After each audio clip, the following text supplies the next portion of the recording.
Well, welcome everybody. I'm Stacey Rogers, candidate for governor of Kansas, and I'm sitting here today with Amy Siple and Anna Ahrens, and they are going to talk to you about some things going on with the State Board of Nursing and some issues going on in the state. And so I'm going to kind of let them have the floor, and I'll interject with some questions as we go. But please introduce yourself, what your title is, and what you do exactly. So.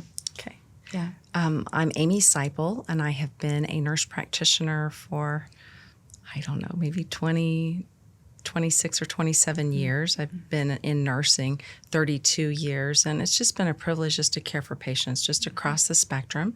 I have focused my nurse practitioner career really on care of the elderly. Mm-hmm. So I became certified as a gerontologic specialist, and not only do I render care to older adults, but I provide presentations all over the nation, trying to equip caregivers on how to render this care, and also families. I talk to families, go to senior centers. I do a lot of volunteer work with that, but really just dedicated my life. I feel like God has called me to serve the underserved, and so I've really landed in kind of that geriatric arena. Wonderful. Wonderful. Yes, I really enjoyed that.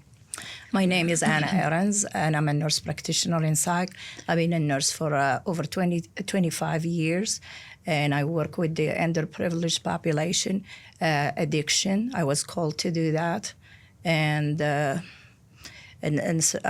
become very proficient in it, and I have a lot of success stories. I serve DCF children. I serve bipolar, schizophrenia, people with addiction. I have patients who are clean and sober over 10 years from opiates and methamphetamine, and they have their families and jobs. Wonderful. And so you work mainly in psychiatric? Yes, correct? ma'am. Okay. Okay, wonderful. Well, Amy, I think I'll just have you kind of start off with what the issue is and your story, or the story of some of your the other nurses that you're aware of, and we'll just go from there. Okay, thank you so much. Yeah, of course. I wasn't aware of the issues surrounding the Board of Nursing, and I don't think either of us were. It just wasn't on our radar. We're very ethical and competent. Neither one of us has ever been sued. We've never been disciplined.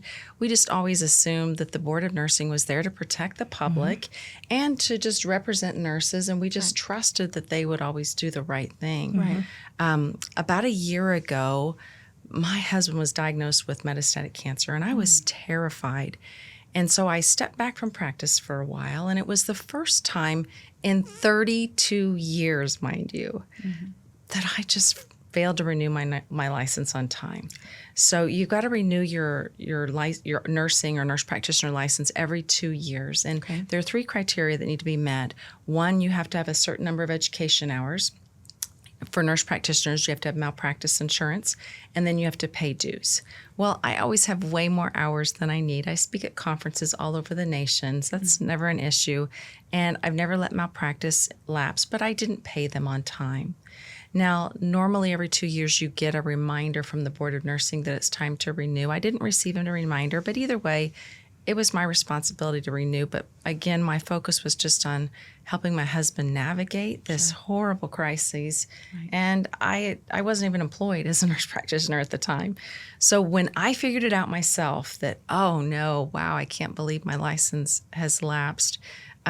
Because my husband stabilized, I was ready to get back to work. Right. And so I got on, before I started applying for jobs, I got on the board's website, and I was just surprised to see this. So I contacted the board and just said, hey, all my education was due prior to my expiration. Malpractice is current, but I failed to pay you. Do I owe you a late fee? And I just thought that would be it.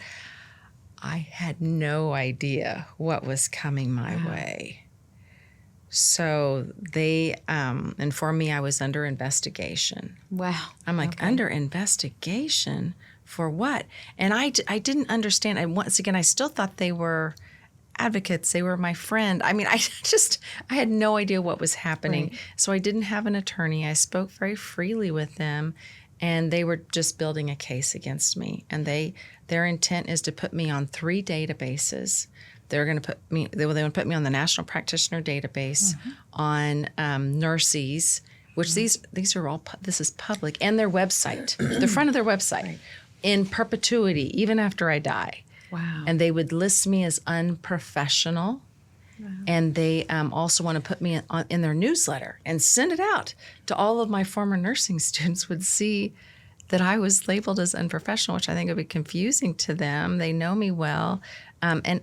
So unprofessional conduct is the title that the Board of Nursing really labels just about anyone with that they consider having any deviance from the Nurse Practice Act. So whether you sexually assault a patient or you beat a patient or you steal from a patient, they call you unprofessional. Or if you fail to pay them on time, they call you unprofessional. Now, when you go through this investigation process, they don't tell you they're going to put you on those databases. They try to get you to sign this consent agreement. So they'll tell you, oh, you're just going to have to pay this fine and just sign this consent agreement. It's just like a little traffic ticket. It's no big deal. Well, I dug deeper and I said, no, it's a big deal. You plan to put me on these databases. And they're like, okay, well, yeah, you're right. Wow. And forever. And I said, this would ruin me professionally. And so I am fighting it, and my court date is in August. I had to hire an attorney, and attorneys are like $450 an hour. Yeah. In order to try to just defend my license and stay off these databases. And they told me, if you do not sign this consent agreement, it's going to be worse for you. Wow. And So threatening. Even. oh, my attorneys told me they're out to destroy you. Wow. So, and they could take my license. I don't know what they're going to do. I don't know what they'll do at this hearing, but I just got to do the right thing regardless. I'm just trying to wrap my head around the motivation of why they would do this, why this would even be their angle. I can understand sexually assaulting someone, Oh, yes. harming someone physically, but forgetting to pay, I don't understand. And I don't understand. And I've received lots of awards as a nurse practitioner. Yeah. I mean, you can look that up. I mean, God has just blessed me with lots of leadership positions. And, it's and I have no history of anything negative. Yeah. And this is the I've- first time. I've personally known you Yes, for you know many me. years. Yes, you know my character. Yeah. Yes. And so, that's just astounding. And to hear that this is occurring, and I would just, again, I'm just trying to wrap my head around what their motivation could possibly be for acting in this manner. I can understand. Let's protect people from bad nurses for sure, Of course. all day long. But this is not what's occurring. Right. This is not what's occurring, and this ends up harming patients. Yes. It's not. Yes. I mean, it harms you guys. Obviously, it harms the nurses that are good, solid nurses, and we need many, many more. Just for background, I've been in healthcare. I was in healthcare for 15 years in pharmacy and about another 5 inside of hospitals or doctors' offices. I've never held any kind of, I've never been a nurse or a nurse practitioner. I've always been something to do with medication. So working in pharmacy or working I was a ward clerk. But I saw the difference between a good nurse and a bad nurse, and one that cared. And I also saw, this has been 20 some years ago, the shortage that I was aware of back then of good medical providers. And to see this occurring where good medical providers are being penalized and potentially losing their license over a clerical error is very disturbing and definitely is very concerning for patient care going forward. Healthcare is always the top of the list of things we have to discuss in Kansas of what people's concerns are. And so being able to bring this to light is very important in my opinion. Anna, would you like to tell your story? Yeah, my story started, my nightmare, I say what it is. It started in February 6th of 2025. I received a call in Texas from several patients stating that the pharmacy told them I retired, mini pharmacist. And but this pharmacist was, who called me and she said, Anna, something is wrong with your license. it's lapsed, and I said, well, it shouldn't be. I already renewed my license in December. So I automatically stopped everything that I'm doing, and I went and checked for my license. My license wasn't there. Automatically, I called the board. After 2 attempts, personnel answered the phone. I told them my issues, and the person stated that I clicked twice on the RN license, but I paid my fees with $150 plus the $20 fees for the credit card to renew my license, my RN and my APRN. And also I had my CEUs all done. I stayed on the phone with this personnel. I faxed her everything from my home office. She received everything. She said, no, you need to reinstate your application. When I went to reinstate my application, I was not able to load it.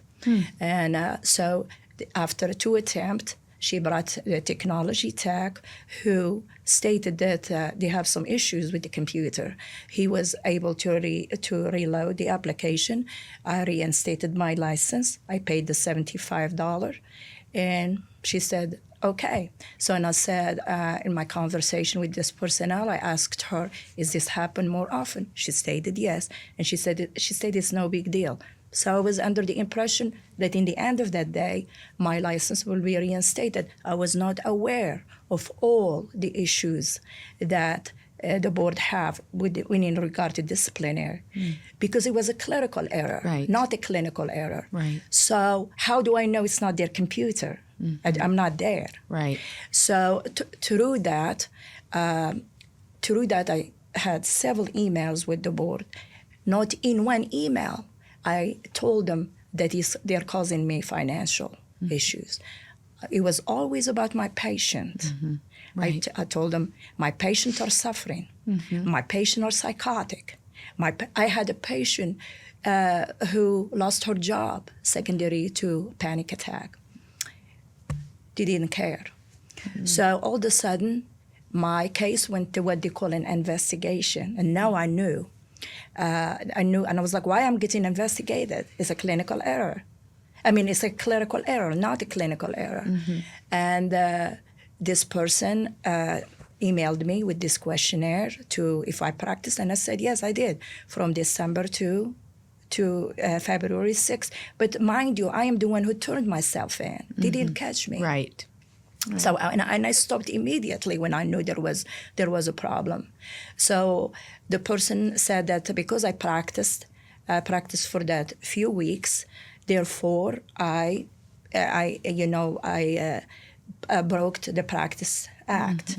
So I automatically got an attorney. Mind you, an attorney is $250 an hour for me. In her first email, that attorney to me, she said, if I called any legislators, that to be cautious because my board will retaliate against me. So now it took me back to 30 years when I was back home. Now I am in a trauma mood because I understand what tyranny is to overlook your shoulder at all time, because that's what I did at home. And I'm not going to get to why, because that's not the issue here. It's the fact that now I'm in this trauma mood, and I said, how can a board retaliate if I called? After all, we live in a democracy. You did the right things. Yes. Yeah. I came to the United States for freedom. That's correct. I want you to know that. That's correct. What the United States gave me is freedom. I came on an F1 visa in 1991. My family paid for my education and me. I never received any help from the United States, neither food stamps, no money for my education or nothing. And I took care of my patient. My patient contacted, and now my patient were in this situation. My patient are angry with me. So my patient didn't understand how clicking will my license will be gone, and then they are the one who are paying for the mistake because they are going without medication. Right. So I ended reaching to 2 nurse practitioners who are very respected in Wichita. And I told them my story, and I said, could you help me? And they said yes. They understand what mental health, what the devastation, the consequences that we'll have over on this patient. Mind you, my patients are not only underprivileged. I have from multimillionaires to an underprivileged. Well, we have a mental health crisis in this country right now. So, again, trying to wrap my head around penalizing someone who is working very hard to help people navigate their mental health crisis is beyond me. It does not compute in any way. And we have so many mental health needs in this state alone that losing even one practitioner is a devastating devastating thing. So, I have a son who is disabled. He has autism, and I worked very diligently to not medicate, but to treat, and had to search out practitioners that would serve him in the way that was necessary. And it was difficult. Yes, ma'am. It was difficult. And to have even fewer choices because of a clerical error is that is just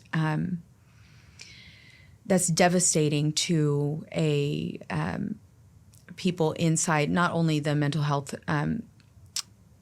group of people, but the disabled group of people that suffer a lot with some of those mental health issues as well. And whether it be anxiety or whether it be panic attacks or whether it, my son has a lot of anxiety, and with autistic people tend to not understand the world in the same way, and it really makes them anxious. And so those providers are so necessary. And this is crazy. So what is, I know there's some things that we can't talk about today, but what needs to happen? What needs to happen? Well, first, and the case with Anna just really grieves me. And I think just for people to understand the way that the system is set up. So whenever we renew our license, it'll ask you, do you want to renew your RN or your APRN? And we have to renew both. Right. But you can't click both boxes at the same time. They have it set up so that you are just set up. So you click RN, then you go to another screen, you answer all these questions, then you go to another screen and you pay a fee. And then you go back to the home page. Then you click APRN, you go to another screen, answer the exact same questions. Go to another screen, pay 2 different transaction fees. So it's set up. I mean, such a ridiculous system to set you up. And so when she says she clicked the RN button twice, I mean, just imagine you're busy in practice, you're doing this, and there's even a question as to whether or not the computer made the error or if she did. But they took her money twice for the RN. Who would ever want to renew their RN license twice? Right. And when she told them, they knew what happened. They said, oh, yeah, we knew that that's what happened, but we weren't going to tell you. However, we have had another nurse practitioner come forward to us and say that she did the exact same mistake that Anna experienced in the same month. And they didn't do anything to her. Yes. The Board of Nursing called her and warned and told her, hey, you accidentally clicked RN twice. And so we're fixing that for you. And so, I think somebody has to, like you said, that question is, why is the board motivated to come after some and not others? Is a very important question that needs to be investigated. Yes. Yeah. Yes. And there are would some agree. common themes there that we're discovering, but yeah. So, I had a discussion with a gentleman yesterday about not necessarily with medical, but with licensing in this state or just having systems in place where, and he was talking about where whenever there's an issue in this state and you call, like let's say you were going to go file for a divorce, a non-contested divorce, and he said there's a mountain of paperwork to fill out. There's and they, you walk in and you try to ask a question to the clerk and they say, "I'm sorry, can't answer your question. Go get a lawyer." And he said everything in this state is go get a lawyer, go get a lawyer, go get a lawyer, where we could fix the systems. Thank you. And make it easy for people to go in. And I'm not saying so people can get a divorce easier, but lots of other things out there. That was just an example. And where it in other states, it walks you through those things and asks you questions as you go and walks you through the entire process in a plain English, easy to understand format that would take away a lot of, lawyer fees, but it would also take away a lot of confusion for the consumer. It would save the state money for all the mistakes that are being made that have to be corrected, all those different things. And they won't do it. Why won't they do it? This is what's interesting because it's a clerical. Make the box so you can check both on the page. That seems like an incredibly simple change to make. Yes, and to increase the chance of things going through correctly the first time, and decrease the chance of a clerical error and a problem. If as governor, you would have an interest in making sure that you had licensed nurses and healthcare professionals in the state. You would be very interested in that. You might have a very different motivation than some of the licensing bodies. Yeah. For example, if I had an interest in keeping nurses licensed in the state, this would be so easy. I think automation. Your hairdresser, your mechanic, everybody else would send you reminders saying, "Hey, just want to let you know." And what I would combine automation with appreciation. What if they said, "Thank you for serving the needs of patients in Kansas for the past 32 years. We just want to remind you that your license renewal is coming up. It's an automated process. But if you have questions, please let us know." Yeah. I mean, if you did something like that, you wouldn't have the clerical errors. Right. But then I'm sure the Board of Nursing has a strong revenue stream associated with all the fines. Of course. And somebody should look at that. But I think there are competing interests here too. So there's a lot going on that we're uncovering. One of the things that I plan on doing when I become governor is create a true Kansas Doge. I know that there's one that they're attempting to do right now, but I believe that that's a little premature and not going to get the job done like it should, simply because our current governor's department heads block so much information already. And I've talked with different legislators who have attempted through the Open Records Act, which legislators should have a lot more information available to them than what they're being given. And it'll take months and months to get something, and then it'll be heavily redacted due to privacy. And these are to our legislators that are making the decisions for our state. How is that a democracy? Right. That is not, they're not able to get enough information to make those decisions. And so, that is that's why I don't think right now what they're trying to do is going to be as beneficial, because they're working on the fringe of what little information they can even attain at this point. And so that is one of the things that each department, each area will be looked at, scrutinized, analyzed, audited, and we're going to find those things out. One of the great things about someone like me as a candidate is I have no political baggage. I have nothing to hide. I will be incredibly transparent, and I intend to be. I think that the people of the state deserve to know what's really going on inside of our government and what is happening.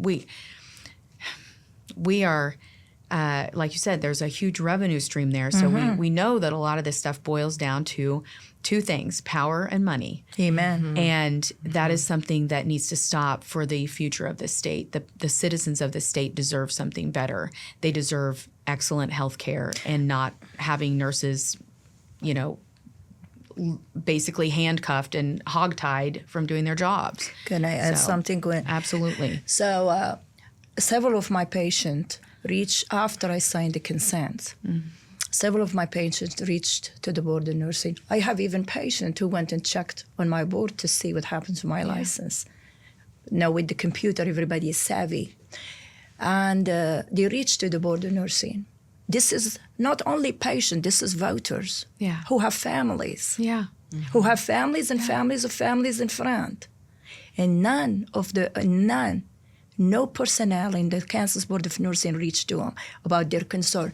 So when I signed the consent, you said you protected the public from me. Right. You did not. Right. You did not protect the public from me.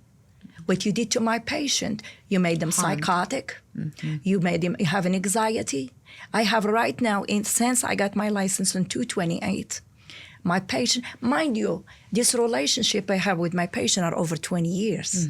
Right. So I am somehow one of the rock or whatever you want might call me. So when they text me, if I do not text them back immediately or call me, they get anxious. I have text in my phone where They depend on yesterday. No, when my patient will say, "Is something wrong?" And the reason why, because the relationship has been so long, they are stable, and they like to continue, not because I'm going to live to be 100, Right. but when I want to say goodbye to this patient, it has to be a closure and a referral. Right. Right. So when this has happened, I had to go to another somatherapy approached me. And I'm thankful for the provider and for somatherapy to take care of my patient. Wonderful. And this is underprivileged with Medicaid patient that I had to give and also private insurance. And I am so grateful because my patient did not go without care. But what Kansas Board Nursing did to my patient is unethical, is criminal. Yeah. It is very criminal. Yeah. They didn't protect him. No. They destroyed harmed. my patient. That's right. They harmed them. And my patients are continue to this day, are angry with the board. Yeah. And they want answer to why. Why a clerical error cost them all that. Cost them their mental health. Why my 2 psychotic patients just now, I got them stable. And all these emails are sent to the board. But the board never even reached to my patient to address their concern. That's a tyranny. Yeah. That is rolling with an iron fist. Yeah. And I will not look over my shoulder. I looked for 25 years in my country over my shoulder. I will not look over my shoulder in the United States. I will fight. I love it. I will fight. Good. I am not politically inclined or anything, but I will fight. Right. I will fight. My freedom is important to me. Amen. I do my work. I want just to be left alone to do my work that God put me to do. That's I'm right. good and gifted at it. I work with DCF children. Did you know only 3% of them make it to college? Yeah. I have my first one who's willing to come to your show if you want. I'll give her your number. Yeah. And she will tell you how she became a chemical engineer. Oh, I would love that. I would love that. How and who helped her. Yeah. And if that's not God work, Yeah. what is that? Yeah. Right. It's amazing. Or my child now, I kept one DCF home. And I have a child there I had since he's 6. And I'm going to say it. He threw feces at teachers. And now he's an A student. And I kept that house hopeful, knowing that I went to help him until he graduated Yeah. Yeah. high school. Then I'm done. Yeah. But Kansas Board of Nursing just there to discipline. They don't see the work we do. Right. Right.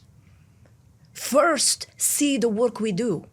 Don't discipline me on a clerical error and put me now in 4 databases. I am tarnished. My malpractice tripled. Blue Cross dropped me. United Health just now investigated me to why I put clerical error. Yeah. Turned myself in. I'm a criminal. Right. When I asked my attorney, when I found out about Amy reading the Centennial in Topeka, I reached to her. I become angry. Another nurse practitioner going to be sacrificed because I got sacrificed because I did not know. If I knew this was going to happen, I will fight it. But the problem, my patient will pay because the process will be lengthy. Yeah. Right. And then in the end, you don't know what they'll do to you. They can revoke your license because they can. Right. Because you know what? Nobody, obviously, they are not governed. Right. How can I live in the United States and knowing there is a board that's not governed? How can I live in the United States and there is corruption? Yeah. Right. I came here for freedom. They need to understand that. Yep. No, I It is agree. freedom that what I came here. I did not come for anything else except freedom. Yes. Yes. And to be left alone to do what God wants me to do. It's amazing. I am not saying that there is not bad nurses. No, there is. There are. Just like there is bad politician. Okay? Yep. Absolutely. So, but also we need to protect our public. My patients are willing to come in any show to say their story. Yeah. They're angry at the Kansas Board of Nursing.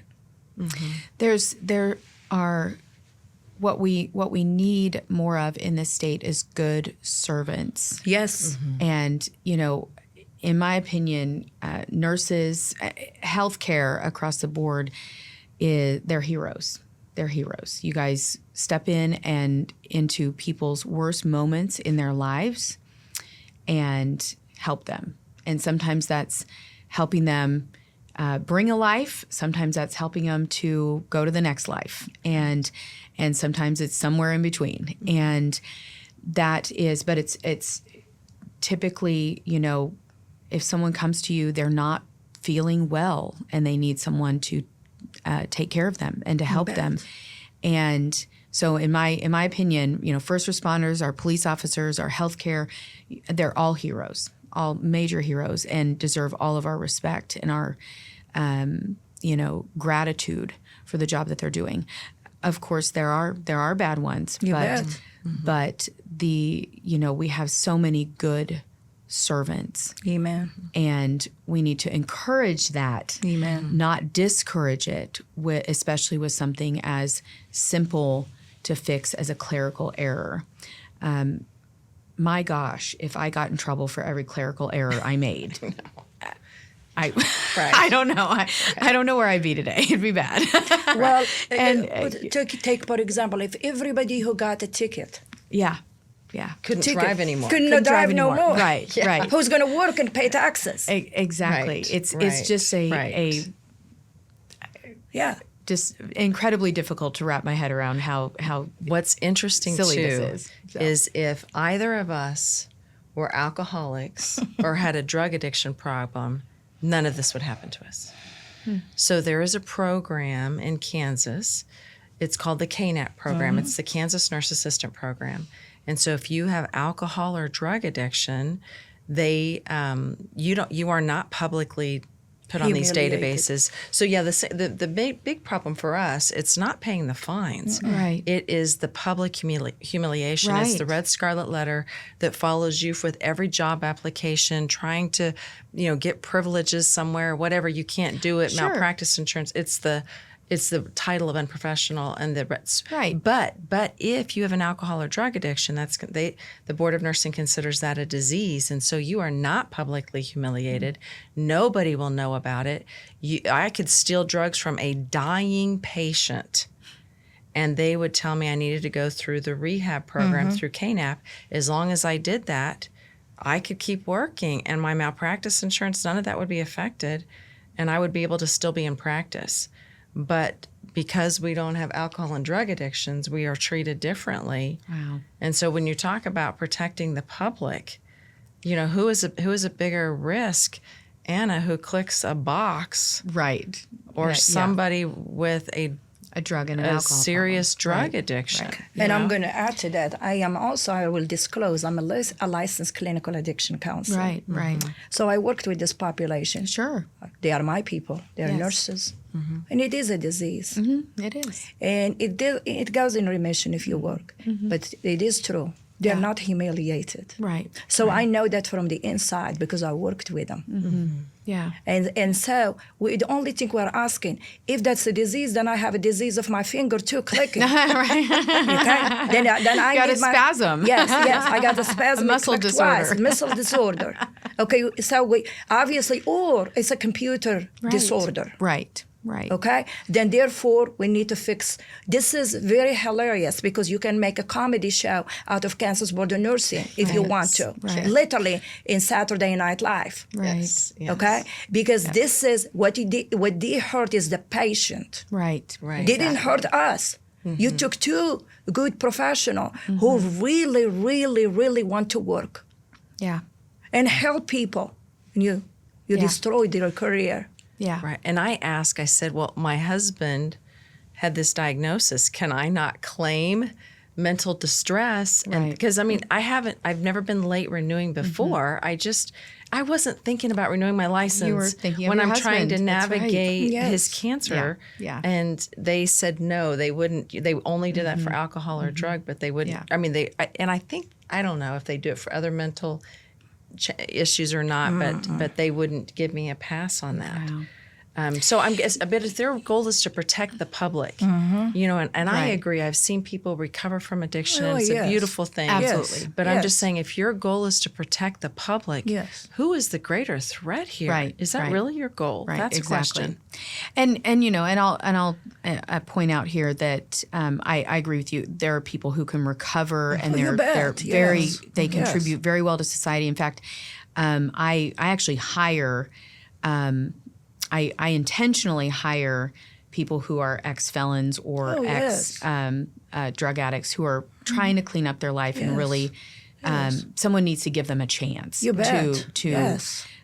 be successful. And so Yes.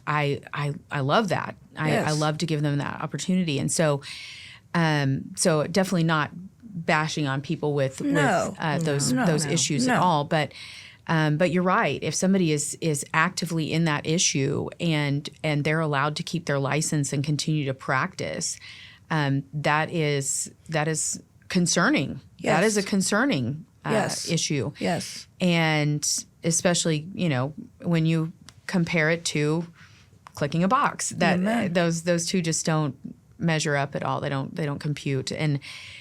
But you're right. When you I've seen things out there where it says, this doctor was disciplined, or this, this nurse was disciplined, or this happened. And, the automatic thought is, oh, what did they do? Mm-hmm. Exactly. Definitely don't go to them. Don't trust them. Something terrible. Wrong They've done with them, something yes. awful. And Yes. to hear that that's happening because of not, I'm sorry, I don't mean to laugh, but it really is. You're right. It's like a Saturday Night Live a comedy, because it's so ludicrous to think because you clicked a box, And didn't click the right box. Yeah, and I asked my attorney when I signed before I signed, when I signed the consent, and then I heard about Amy. I called my attorney and I asked her, did my clerical error, equal to my punishment? She said no. No. I told her, was it just? She said no. No. But she explained to me in an email prior to that the databases. But I do not know. I just thought I'm just going to get my license. Mm-hmm. But I did not understand the consequences of all that. She tried to kind of butter it for me a little bit in her email. But she was horrified because in one of her emails, she said she was thinking they're just going to slap me in my hand and said, don't do it again. But no. Yeah. They were, A fine might be appropriate. oh, yes. And I paid a fine. Sure. But what happened was not just. Right. Was not justice. And Amy, would you take a minute to explain what things look like with the board in the state as far as what the governor can do, what legislators can do, how that looks, and maybe what we hope to see happen in the future? Sure. So all the board members are appointed by the governor. And so our governor's been in place for quite a while. So I believe she's probably appointed all those positions. Now, it has been our experience that the administrative office, the bureaucrats really seem to control more of the board. And that's just my impression. I feel like they've tried to block us from them. Sure. I was told that I couldn't go to open board meetings, and they've denied Cora request as well. And that's not just me. Other nurses, Elaine Gebhardt would be another good person for you to interview. When she got her core request, they just redacted almost, over 50% of it. Yeah. And it was just about her case. Yeah. So And people don't understand that's happening. They're like, we have open records. I'm like, no, we don't. and you can be blocked from open No, we meetings don't. too. Yeah, Yes. Well, and you shouldn't be blocked from open meetings. That I don't believe that's legal in any It's way, not, shape, or but it form. happens. But that's been attempted with me on several occasions as well, and I just do it anyways. But Well, they've got a lock for the Board of Nursing. Yeah. You have to be buzzed in, and they don't let you back. I was told I figure out a way. So yeah, I know. Go ahead. So the legislature has very little authority over the Okay. Board of Nursing. Yeah. And I'm not sure how self-sufficient the board is. So, maybe they could withhold some funds through appropriations. I don't know what their ability is there. Right. Now, there is a bill that I testified on behalf of HCR 5008, Okay. and it did pass this last session, which means it's going to go on the ballot. So this would give the legislature more oversight over our bureaucracies in Topeka. Do you know if it's going on the primary ballot or No, the general the ballot? general. Okay. I wish it That's was important the to primary. know. Yeah, Yes, it's important yes. to know. This is a very, very important.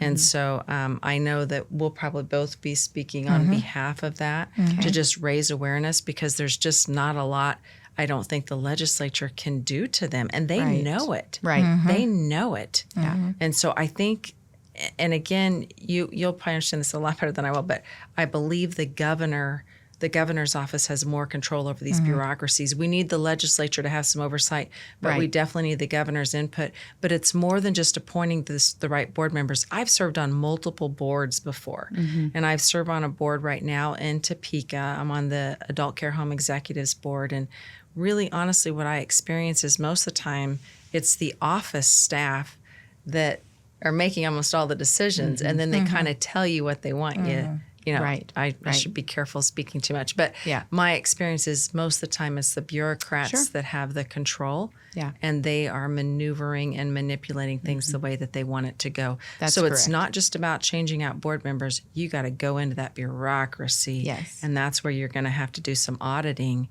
and clean house. Yeah. Yes, and that is a big part of what I'm looking forward to doing. Let me tell you, and a lot of times. So I probably will say something that a lot of other candidates may not say. They did this with the budget this year, where they shifted it back to the legislature to have more control over that. They created their own budget, presented it to the governor. The governor still did her own budget, whatever. Then they, but the way that it was before, where the governor would wait, and then just throw them a budget that they had 2 weeks to look at, was clearly not that's not conducive to good decision making. And so I was very happy to hear that the legislature was going to be the ones in control of that, and that it would be sent to the governor for approval. And the governor still has line item veto rights, all those kind of things. She has the right to say those, to look at that and say, this isn't going to work, let's try again. But it needs to be not only a partnership, working hand in hand with the legislature to make these decisions for the state. But I don't believe that, the legislature should have this kind of oversight for the Board of Nursing and some of these different departments that they currently don't. They need to have a little more say in what is occurring. They're the legislative branch of government.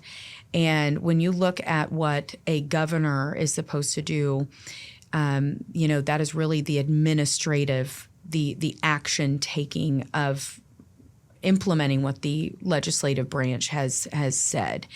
And then to really be the face of this state. It's not to be an overlord or to use the veto pen on every piece of legislation that comes through. It really needs to be a partnership and working together to get the things done that are supposed to be done for the state. And so I'm in total agreement of giving the legislature more discretion on some of these things. So that's good. I'll be looking forward to that. And I'm glad that we're able to talk about it here, because nobody hears about these things until sometimes when they're standing in that voting booth and they're going, what the heck is this thing, And so bringing those things to the forefront and making sure that the public is aware of the things that they're going to have available to vote on is incredibly important. We've got our Supreme Court vote that is coming in the primary, which I'm very glad it's in the primary. And we've got some really important decisions that as Kansans we need to make. And so thank you guys for being here today and sharing this with me and with the people of Kansas, so that we can make sure that some things get changed and some light is brought to this situation, because this is a very scary situation if we get right down to it. It's scary for me as a patient in this state. And so do you have any final thoughts? Yes. Yes. I do. So the legislator or the governor might think we're just nurses. No, ma'am. But we are more than nurses. That's right. See, we hold your hand when you're born. When we say, right. don't be afraid, welcome. Yeah. And we hold your hand when you're dying. That's right. And when they say, don't be afraid. So I ask you and the legislator, hold my hand That's right. and tell me, don't be afraid, from Kansas Board of Nursing. That's right. I am here for you. I'm here for justice. Yeah. I want you to hold my hand. Yeah. Because I am not afraid of Kansas Board of Nursing, but I want somebody above them to say. Because if not, you will not have a nurse. She will not have a nurse. That's right. Then who's going to take care of the cancer? That's right. That's right. We won't have nobody. So hold my hand Yeah. and tell me, don't be afraid. Yeah. That's awesome. Just Absolutely. Right. Oh, that's so well said. So well said. I'm so thankful Yeah, for her. me I mean, too. think about just the thousands of patient encounters just this one woman has had. Right. Thousands. Yeah. And you want to take her out? Right. Right. And she still has a lot of years left to give. I mean, this is so egregious. And I just really challenge all of your listeners to step up. If you will not step up for nurses, you will not have anyone to take care of you and your family. And nursing is considered the most trusted profession in polls every year.